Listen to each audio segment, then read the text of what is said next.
Hey everyone, how's it going? Welcome to NoDQ&A video right here on NoDQ.com, as well as the YouTube channel and NoDQ&A videos affiliate, ringsidenews.com. Make sure you check out the predictions videos for both NXT TakeOver San Antonio as well as the Royal Rumble that I did with Jeff Meacham and David Payne.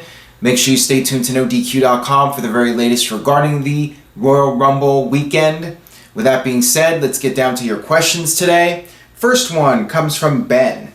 Do you think this year's Rumble winner is the most unpredictable in years, possibly ever?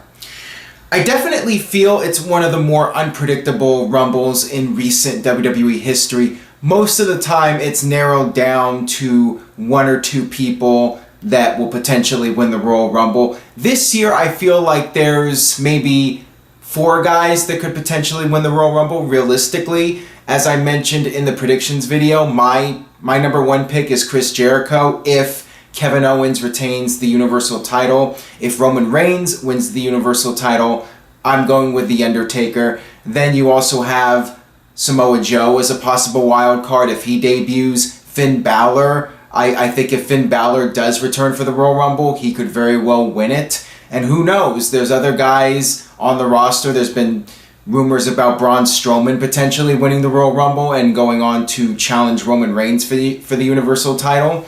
There's a lot of different possibilities, and one of these years I think WWE is going to throw a major curveball and have somebody unexpected win the Rumble. We haven't really seen it yet. For the most part, the Rumble winners have been very predictable. One of these years, somebody in WWE is going to say, hey, let's do something completely unexpected and shock the fans. And we already saw where Goldberg won at Survivor Series, how that was a huge shock. So I would not rule it out. I think if there was ever a year for WWE to do something completely unexpected, this would be the year. And I think that that's one of the things that's very appealing about this year's Royal Rumble match. Got this one here from @NJ Could you see Triple H helping Joe win the Royal Rumble and maybe the WWE title in the same way he helped Kevin Owens? I doubt it. I do not see Triple H aligning himself with anyone else at this point.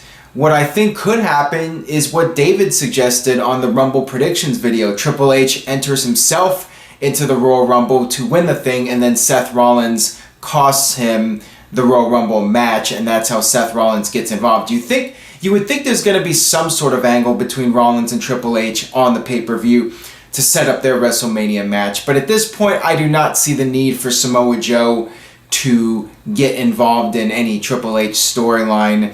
I think it's best to just focus on Triple H versus Seth Rollins for now, and then maybe at some point have Triple H align himself with Samoa Joe or Kevin Owens. But one would think that Triple H for now, if he was going to align with anyone, he would align with Kevin Owens, and that hasn't happened yet besides that one match where Triple H cost Rollins the title and endorsed Kevin Owens as champion. Got this one here from Rico. Hey Aaron, looking forward to No DQ 1000. If Kurt Angle returns at the Royal Rumble, does it hurt Samoa Joe possibly debuting in the Rumble? There's another guy, Kurt Angle. Now, I do feel that Angle showing up is a long shot. I would be very surprised if Kurt Angle shows up in the Royal Rumble. I'm not expecting it to happen, and I certainly would not expect him to win. That, to me, would be a huge shocker. The problem with having Angle in the Rumble is, yeah, I do think it would take away a little bit from somebody like Samoa Joe who would be debuting in the Royal Rumble. I think Joe making his debut in the Rumble could be the top story of the Rumble, just like last year when AJ Styles made his debut. I think Samoa Joe could make a similar impact. If Kurt Angle showed up, no doubt that would overshadow Joe's debut a little bit. And at this point, I don't think it's necessary for Angle to debut in the Rumble. Yes, it would be a huge, awesome moment. The fans would love it. But I don't feel that WWE needs to do that. And I'd rather see Joe have the spotlight in the Rumble and make quite the impression in his debut match. And as I talked about, maybe have Joe eliminate Brock Lesnar as the big Royal Rumble moment that people will remember for years to come.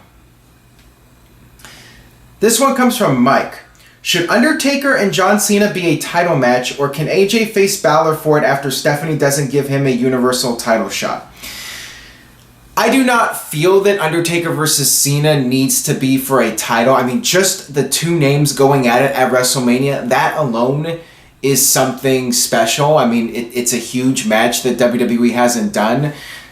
There's been the rumors about Cena possibly defending the title against Undertaker, with Undertaker putting his career on the line. That would make it a little bit more interesting, but it's not necessary to do that. I think that a match like Finn Balor versus Seth Rollins, or Finn Balor versus Kevin Owens, or AJ Styles versus Finn Balor, any one of those matches, I think those matches should be the ones that have a major title on the line. John Cena and Undertaker, they have the star power. They don't need a title. That's the way it is. Goldberg versus Lesnar, they have the star power. No need for that match to be a title match. So I'm hoping that the guys that need the title to be on the line will get that opportunity, and that match will be in a high-profile position at WrestleMania. Obviously, if they're having a title match and it's in the middle of the show, then it doesn't really do anything for the competitors or the title. So if you're going to do that, ideally you would put that title match towards the end in one of the top spots with two of the young up-and-comers instead of relying on the part-timers. But that's just my opinion. Who knows what direction WWE is going to go in, and really they could go in any number of directions, and I guess after the Rumble we'll have a better idea of where they're heading. But again, things could still change. With Elimination Chamber and Fastlane, WWE could always change things again and go in another direction yet again. This one comes from Donald Long. Was Mickie James' return underwhelming? It sounded like only a handful of the crowd knew who she was. I felt it was well done, and I enjoyed it. I think most of the fans watching enjoyed her return. But yeah, the live crowd, a lot of them did not seem to recognize her, and that's just how it typically goes. After 5-6 years, you're going to have somewhat of a new audience watching the shows, at least live at the arenas. It's just the changing demographic. I think that Mickie James, with the use of footage and showing all that previous stuff from her first run in WWE, that will help establish her and get her over with the current audience and the fans that are not familiar with her. And I like the fact that WWE played up on it. When she did her promo this week on SmackDown, she made a big deal about how Alexa Bliss was the only person that remembered all of her accomplishments. So in a way, they did acknowledge it. WWE did acknowledge the fact that a lot of people don't remember her first run, and a lot of that is just due to it being a new audience. So yeah, I think it was fine. I think so far they've done a good job with the Mickie James return storyline, and we'll see if they can keep that momentum going. This one comes from Larby. Should Mickie James have immediately a title shot, or will she keep helping Alexa Bliss to win? That's a good question, and I know on the Talking Smack episode we had Mickie James talking about Alexa Bliss and Renee Young bringing up that question, and Alexa being the champion and all that.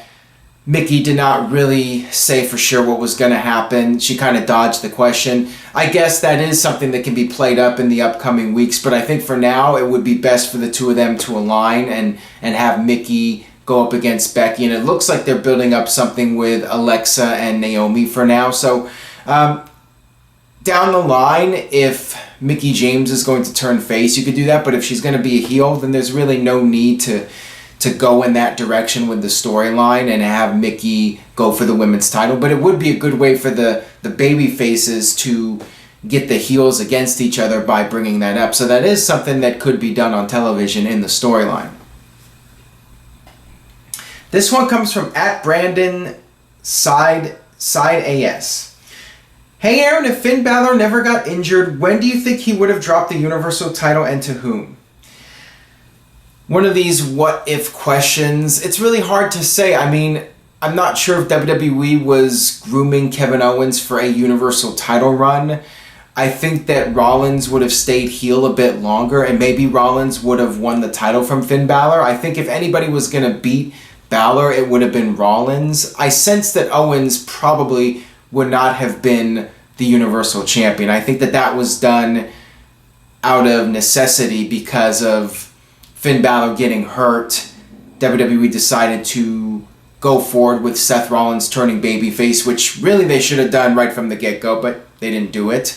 But I think Rollins going face and Owens becoming the heel champion, that process may have eventually happened, but I think it was sped up because of the fact that Balor got hurt.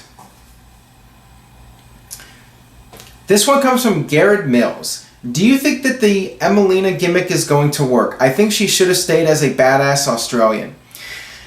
I do not understand this at all. WWE might think they're being clever now by dragging this out and getting the fans pissed off, but I think the fans are just becoming more and more indifferent to Emma and her character, whatever her character is supposed to be at this point. She was doing really well before she got hurt too, so why change something that was working? Let her come back and do what she was doing before. I mean, it was working. She was starting to get good reactions, and it seemed like she was starting to build up some momentum. So why change things? Why fix it when it's not broken? That really perplexes me, and I get this feeling when she's gonna come back, and the fans are not gonna react to her. They're gonna treat her like Eva Marie, where they're just sick of the act and they're tired of the way the storyline is going. I mean, I'm not sure what WWE is thinking at this point, other than they really don't know what they want to do with this character, and that's why they're dragging her return out as long as possible. This one comes from Andrew.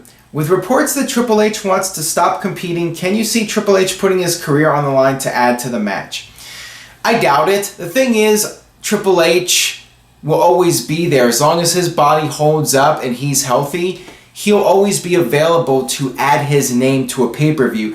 And if there's a right opportunity for him to appear, he's going to take advantage of that. So why put handcuffs on by doing a retirement stipulation just to get Seth Rollins over? It's not necessary. And I think there's more value in Triple H being around every now and then for a big match, even though, you know, I think a lot of fans think he should just retire at this point and focus on running WWE. The fact is, he's still in tremendous shape, and he still has that name value, and I understand it from a business perspective. Triple H's name still has some value, and if he does a match every now and then why not take advantage of that? Why do the retirement stipulation? And I could see WWE, if they did that, they would just bring him back anyways, so the retirement stipulation would mean nothing. So to me, it's just not necessary to do that. Got this one here from Jishnu. Hey Aaron, where's Jack Swagger? Why is he not used? Any heat or lack of connection with the audience? He is just in mid-card hell. And that's how it is for a lot of these guys, where they get lost in the shuffle. And even with the brand extension, Swagger has been lost in the shuffle. The fact is, he was WWE's pet project for a year or two. I remember when he was the ECW champion, WWE was high on him, and then he got that run with Zeb at first with the We the People and won the Elimination Chamber. He was world champion for a cup of coffee. WWE's been giving him some pushes, and yeah, he never really caught on with the audience. The We the People thing became a popular catchphrase with the fans, and I think that gave him a little bit more of a shelf life. But now, I mean, it's been played out, and the company's got nothing for him, and I don't think they're going to have anything for him. I think he's one of those guys that had his run, and the company's moving on to younger people and pushing new stars. And they haven't invested all that much in him, so he's just basically there. He's a body. If they need him for something, they'll use him. If not, he's just going to be there until his contract runs out. Got this one here from Jacob Burns. Hey Aaron, what are your current thoughts on NXT? I feel like they need more stars with Nakamura and Rude coming up soon.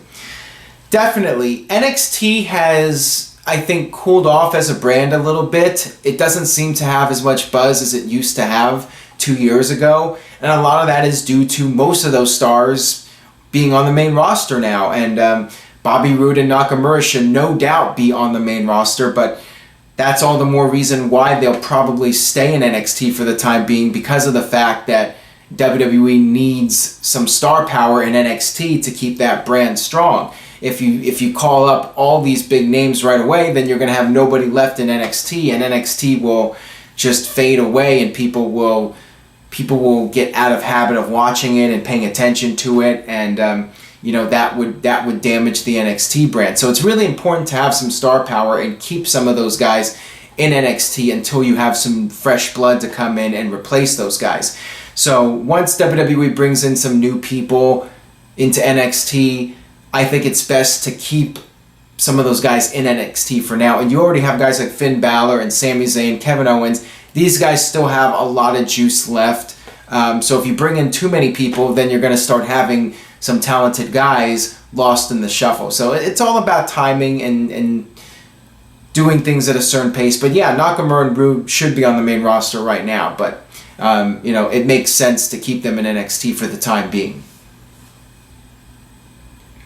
Got this one here from Tomas.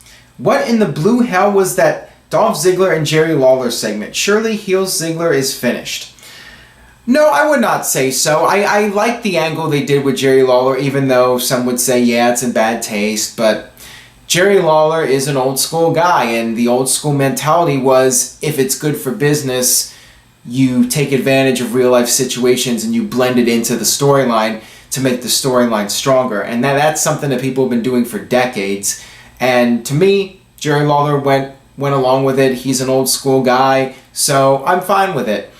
And I think it's helping Dolph Ziggler a little bit, getting him over as a heel. He needs anything he can get at this point because, when he's fighting Kalisto and Apollo Crews, the fans are going to keep cheering for Dolph Ziggler. So you really need to do something. You need to take it to the next level to get him over as a heel. And he's playing a bad guy character. And yes, WWE's blending real life in with storyline, but they've done that many times over the years. And sometimes the most compelling storylines are the ones that do blend real life in with fiction, like the Montreal Screwjob. And there's so many other angles, like the one with Matt Hardy and Lita and Edge, that real life love triangle that they turned into a very compelling storyline.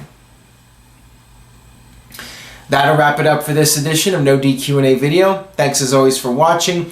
If you enjoyed today's video, please share it with a friend on Facebook or Twitter.